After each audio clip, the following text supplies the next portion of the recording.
Bonjour à toutes et à tous, voilà c'est terminé, 9 épisodes, 9 semaines que l'on parle maintenant de The Last of Us en série. Il est temps de vous donner mon avis global sur cette saison 1, puisqu'une saison 2 a déjà été confirmée, et aussi de revenir évidemment sur cet épisode 9 en mode full spoiler. L'épisode 9 déjà pour commencer, une introduction incroyable, totalement inédite par rapport au jeu où on te montre Anna, la mère d'Ellie, qui accouche de son enfant autour d'une scène finalement qui va faire très plaisir aux fans parce qu'on retourne dans cette fameuse maison dont je ne vais pas parler. D'ailleurs dans cette vidéo je ne parlerai pas de la partie 2 pour ne pas spoiler au cas où si jamais certains n'ont pas fait le second jeu, mais cette maison est une maison assez marquante on dira. Donc la mère d'Ellie qui est interprétée en plus par l'actrice d'Ellie dans le jeu vidéo, celle qui l'incarne, et qui porte en plus la même veste que Ellie dans le deuxième jeu, donc moi je trouvais les refs plutôt cool à ce niveau-là. Et c'est vraiment une introduction d'épisode 9 qui pour moi est une des meilleures séquences de toute la série.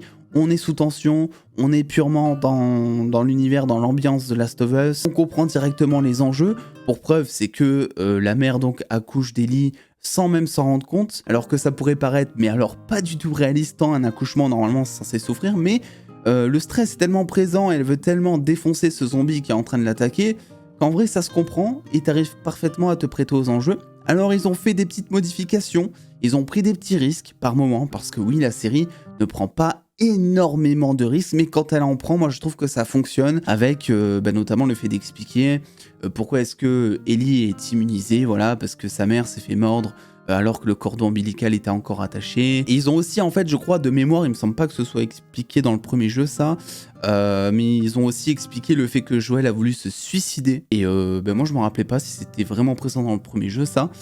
Donc, j'ai trouvé ça plutôt cool. Et ensuite, donc ça dure quoi, 10-15 minutes, je crois, un truc comme ça passe très vite, en tout cas, parce qu'en plus, la scène est très intéressante. Ensuite, l'épisode 9, moi, je trouve, est passé très très vite déjà, parce qu'il était intéressant.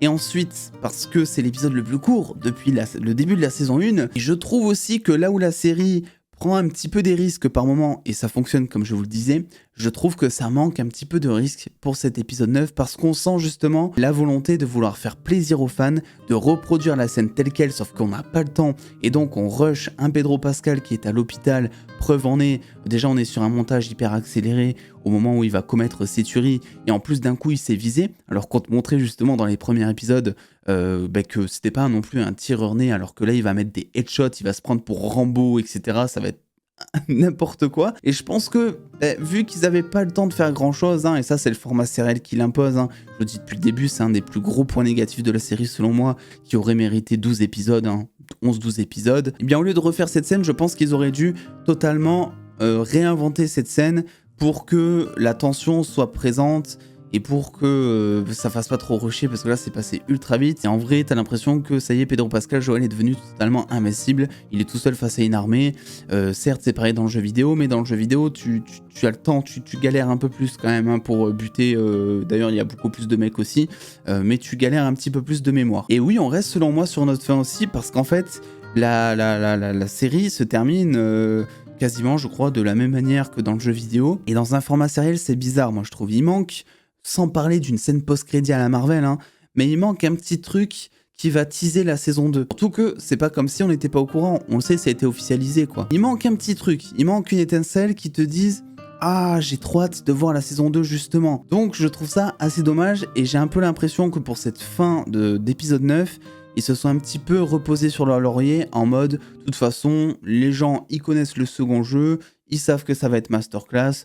Donc on n'a pas vraiment besoin de teaser la chose, sauf que The Last of Us en série, si tu le proposes, c'est aussi pour le faire connaître à un autre public. D'ailleurs, juste petit instant promo, si ça vous intéresse, il y a ma critique du premier jeu qui est dispo, et il y a ma critique du second jeu qui arrive samedi ou dimanche. Voilà, pour tout le monde, comme ça, voilà, vous êtes au courant. Alors évidemment, l'épisode 9, il n'y a pas que ça en ref, il y a aussi la scène des girafes qui est là, et je vais pas vous le cacher, j'étais en mode gros fanboy à ce moment-là, la scène des girafes, peut-être la scène la plus mythique du premier jeu, qui est merveilleusement bien adapté, il n'y a aucun souci là-dessus, elle est incroyable, j'ai souri comme un gosse devant, c'était trop cool. Bella Ramsey, Pedro Pascal sont incroyables, je le dis depuis l'épisode 1, je sais que beaucoup n'étaient pas convaincus par Bella Ramsey en tant qu'Ellie, et en vrai je le comprends, mais je trouve qu'elle a normalement dû faire ses preuves auprès des des détracteurs qui restaient, enfin j'imagine en tout cas, c'est totalement une autre interprétation qui est donnée ici par les traits de Bella Ramsey, mais qui fonctionne selon moi avec Pedro Pascal. Je trouve qu'ils ont vraiment une alchimie qui est incroyable entre les deux acteurs. Et je trouve que bon, non seulement pour Pedro Pascal, mais surtout pour Bella Ramsey, je trouve qu'elle s'en est super bien sortie parce que déjà c'est une jeune actrice.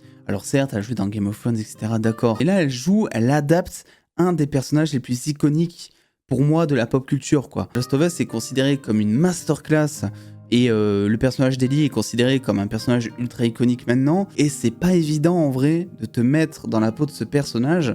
Et je trouve qu'elle s'en est super bien sortie de A à Z avec ce qu'on lui a donné à manger là-dedans. Et justement, parlons du manger, parce que là, on va revenir un petit peu sur le reste des épisodes, sur globalement qu'est-ce que j'ai pensé de la série. Et je trouve que elle avait super bien commencé avec un épisode 1 à 3 qui était un parfait mélange entre je calque trait pour trait le jeu vidéo pour faire plaisir aux fans et pour montrer qu'on sait faire de très bonnes adaptations en série, et à côté, à l'inverse, un épisode 3 qui avait été totalement adapté mais qui, selon moi, eh bien, ça nous proposait quelque chose de tout aussi pertinent que l'histoire originale du jeu. Et vraiment, l'épisode 3, moi je trouve que c'est, je sais pas si c'est le meilleur, parce qu'après il y en a des très bons qui sont différents, mais en tout cas c'est un des meilleurs, en tout cas c'est celui qui m'a le plus touché, je pense. On avait parfaitement à ce moment-là l'ambiance de Last of Us, la musique, les infectés, bien que peu nombreux, on va y revenir aussi un petit peu plus tard. Bref, c'était des épisodes qui, selon moi, en fait, se différenciaient totalement, par exemple, de The Walking Dead, parce qu'on le dit jamais assez, mais The Last of Us, ce n'est pas une série d'infectés, c'est une série d'amour, en fait, qui se sert d'infectés, de cet apocalypse, on dira, juste comme un obstacle pour développer tes personnages. Et je trouve que ça se perd de plus en plus au fur et à mesure des épisodes, déjà parce que ça manque de rythme, déjà parce que ça manque aussi de tension, et parce que, ben oui, même moi, vous le savez, je viens de vous le dire, hein, c'est pas une série d'infectés, mais je trouve que ça manque quand même un petit peu d'infectés, bordel. Je trouve que ça manque de claqueurs. On a vu qu'un seul colosse dans une scène très très courte en plus. On est sur une série qui a un petit peu le cul entre deux chaises, entre je veux montrer de l'action, je veux montrer de la violence, et je veux pas trop montrer de violence. Et je dois dire que je comprends pas tellement ce point de vue à 100% parce que, ok, on savait que la série allait être un petit peu censurée, on dira, mais t'as des épisodes où tu vas voir des machettes totalement enfoncées dans la gorge de gars avec du sang qui coule à flot, et d'autres épisodes où on te montre pas juste des cadavres, on te montre pas un Joël qui va exécuter des gens. Et pour moi, oui, c'est important de montrer Joël qui exécute des gens et de montrer cette personne se faire exécuter, parce que on le comprend, mais le fait de le montrer et de le comprendre, ça a un impact qui est selon moi totalement différent. On est dans une ambiance qui est post-apocalyptique, où il y a des morts partout, où c'est la fin du monde.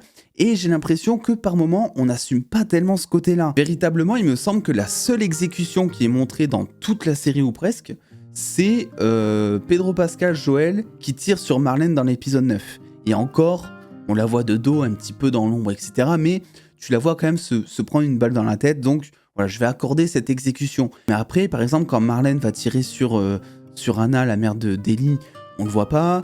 Pareil pour le gosse qui se fait tuer, qui se transforme en zombie, on voit pas son cadavre parce que c'est peut-être un enfant et que ça ferait trop mal de voir un cadavre d'enfant, j'en sais rien. On voit pas non plus le suicide de son frère dans cet épisode. Il y a Ellie qui va tirer sur le dos d'un gars pour protéger Joël. Joël l'exécute, sauf qu'il y a un contre-champ au moment où il l'exécute, tu le vois pas l'exécuter. Et ce qui m'a vraiment dérangé, surtout ces exécutions, c'est pour l'épisode 9. Parce que dans l'épisode 9, on te montre un Joël qui se transforme psychologiquement, qui devient un véritable monstre, parce qu'il est prêt à tout pour que son passé avec Sarah ne se reproduise pas et qu'il ne perde pas sa seconde fille, on dira. Et à ce moment-là, il change totalement de psyché, et il est en mode Rambo.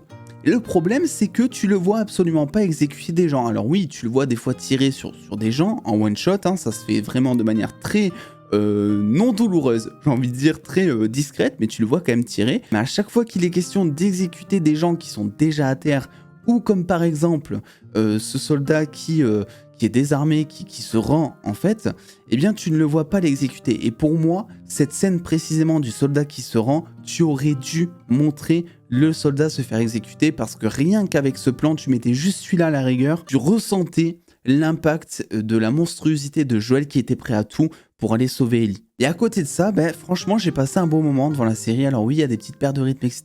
Mais à côté, on est sur une des meilleures adaptations, moi je pense, en termes de jeux vidéo, parce que c'est quand même 15 heures de jeu qui ont été retranscrits en 9 épisodes, ce qui doit faire, je sais pas, grosso modo, 7h30, 8h de temps, on dira, donc quasiment moitié moins que le jeu vidéo. Et je trouve qu'ils en sont super bien sortis, ils ont réussi à faire plaisir aux fans avec plein de refs, avec des copier-coller, par moments même de dialogue, d'habits, de placement d'acteurs, etc. Et à côté, ils ont pris des risques, comme avec cet épisode 3, ou comme avec Joël qui explique son suicide, et même un Joël qui d'ailleurs montre, j'ai l'impression en tout cas, beaucoup plus tôt sa vulnérabilité. Là c'est vrai que dans la première saison, tu vois de suite un Joël qui va s'ouvrir à Ellie, il y a même presque des déclarations d'amour entre les deux. Ça c'est pas une chose qui m'a dérangé en soi, parce que c'est encore une fois une nouvelle façon de voir les choses. David, l'antagoniste de l'épisode 8, moi je trouve qu'il est super bien réalisé là-dessus, avec tout le côté justement cannibale, etc., qui était adapté aussi, mais qui était vraiment super bien fait aussi. Mais à côté, oui, t'as des choses qui me mettent assez mi-figue mi-raisin, comme par exemple le fait de mettre l'épisode Left Behind, donc qui revient sur le passé d'Ellie avec Riley et sa première morsure, etc.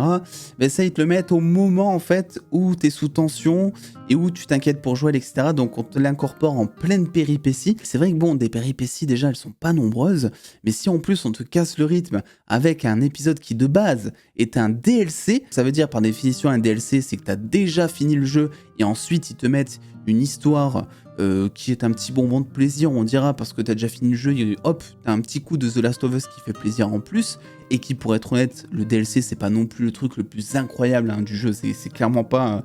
c'est pas une masterclass à l'image du jeu, selon moi, ce DLC. Et on te le met quand même en plein milieu de la saison, quoi. Donc ça te casse le rythme, et en fait, à différents moments, on vient de casser le rythme, soit des personnages, de leur évolution, de l'intrigue et péripéties en général. Et moi, il y a une chose, je vous le dis depuis vraiment pas mal d'épisodes, mais qui m'inquiète beaucoup, c'est la violence en général. Parce que déjà, on te censure les scènes de violence, les infectés sont pas si nombreux que ça, t'as une fois un colosse, etc. Moi, je me demande comment ils vont faire pour le second jeu, en fait. Parce que la violence dans le second jeu, encore là dans la saison 1, bon, c'est dommage, mais ça passe, on va dire, de pas montrer la violence. Dans le second jeu, si tu vois pas la violence, tu passes à côté de plein de traits de caractère de personnages, parce que la violence a vraiment toute son importance dans le second jeu, justement. Comment est-ce qu'ils vont faire, quoi? Vraiment, je sais pas. J'espère qu'ils vont assumer ce côté-là, ou alors qu'ils vont adapter l'histoire pour que ça fonctionne réellement, sans qu'on puisse passer en tout cas trop envers la violence. Mais c'est vrai que du coup je m'inquiète pour la partie 2. Mais grosso modo, voilà ce que je peux redire de cette saison 1, c'est que c'est une série où je suis assez mi-figue mi-raisin. J'ai passé quand même un assez bon moment devant, pour être honnête, mais c'est vrai que je regrette quelques manques de rythme par instant, des manques d'infectés, un petit manque de violence aussi, et une ambiance qui va se perdre quelque part dans un ventre mou qui arrive en plein milieu de saison, et un dernier épisode qui passe beaucoup, mais beaucoup trop vite selon moi. Bref, The Last of Us est une série selon moi à voir en 2023, mais si vous voulez avoir pleinement conscience de ce qu'est le jeu et de son histoire, il faut absolument jouer au jeu, à l'instar de ce que je vous disais dans le premier épisode, un épisode pour le coup totalement calqué. C'est vrai qu'on commençait là-dessus, moi je me disais ok, si c'est comme ça pendant tout le long, vous pouvez regarder que la série, ça peut fonctionner. Et en vrai, pas du tout. Pas du tout, il faut jouer au jeu. Mais je pense qu'en vrai, la série fait un plutôt bon taf. Je pense que ça peut être une bonne pub pour le jeu, justement. Je suis pas d'avis à considérer que la série dessert le jeu, que certains vont se dire « Oh, c'est juste ça, The Last of Us ». Je pense au contraire que ça peut donner l'eau à la bouche, parce que je pense que je suis pas le seul à dire qu'il manque d'infectés par rapport au jeu, qu'il manque de violence, et à vous dire que forcément le jeu c'est meilleur, hein, mais ça c'est un petit peu un discours de merde que tous les fans des bouquins d'Harry Potter ou de toutes les adaptations vont vous servir. En vrai, c'est que le matériel source est toujours, en général en tout cas, mieux que l'adaptation, et c'est normal, c'est qu'on passe d'un format à un autre, c'est pas les mêmes contraintes, c'est pas le même temps, bref, on peut pas vraiment accorder le même temps à l'histoire en vrai, donc il y a forcément des choses qui passent à la trappe. Selon moi, cette saison 1 de The Last of Us, c'est un bon équilibre entre adaptation et petite prise de risque. Par moments ça se perd, t'as l'impression qu'ils veulent trop faire plaisir aux fans par instant, au lieu de développer leur propre histoire, que ça colle parfaitement à une série originale.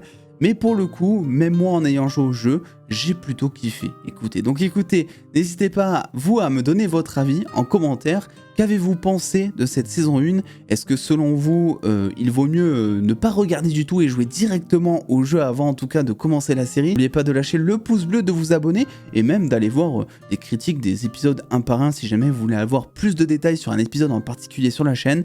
Et puis en attendant les dos, prenez soin de vous, faites-vous bien kiffer. Des bisous les dos.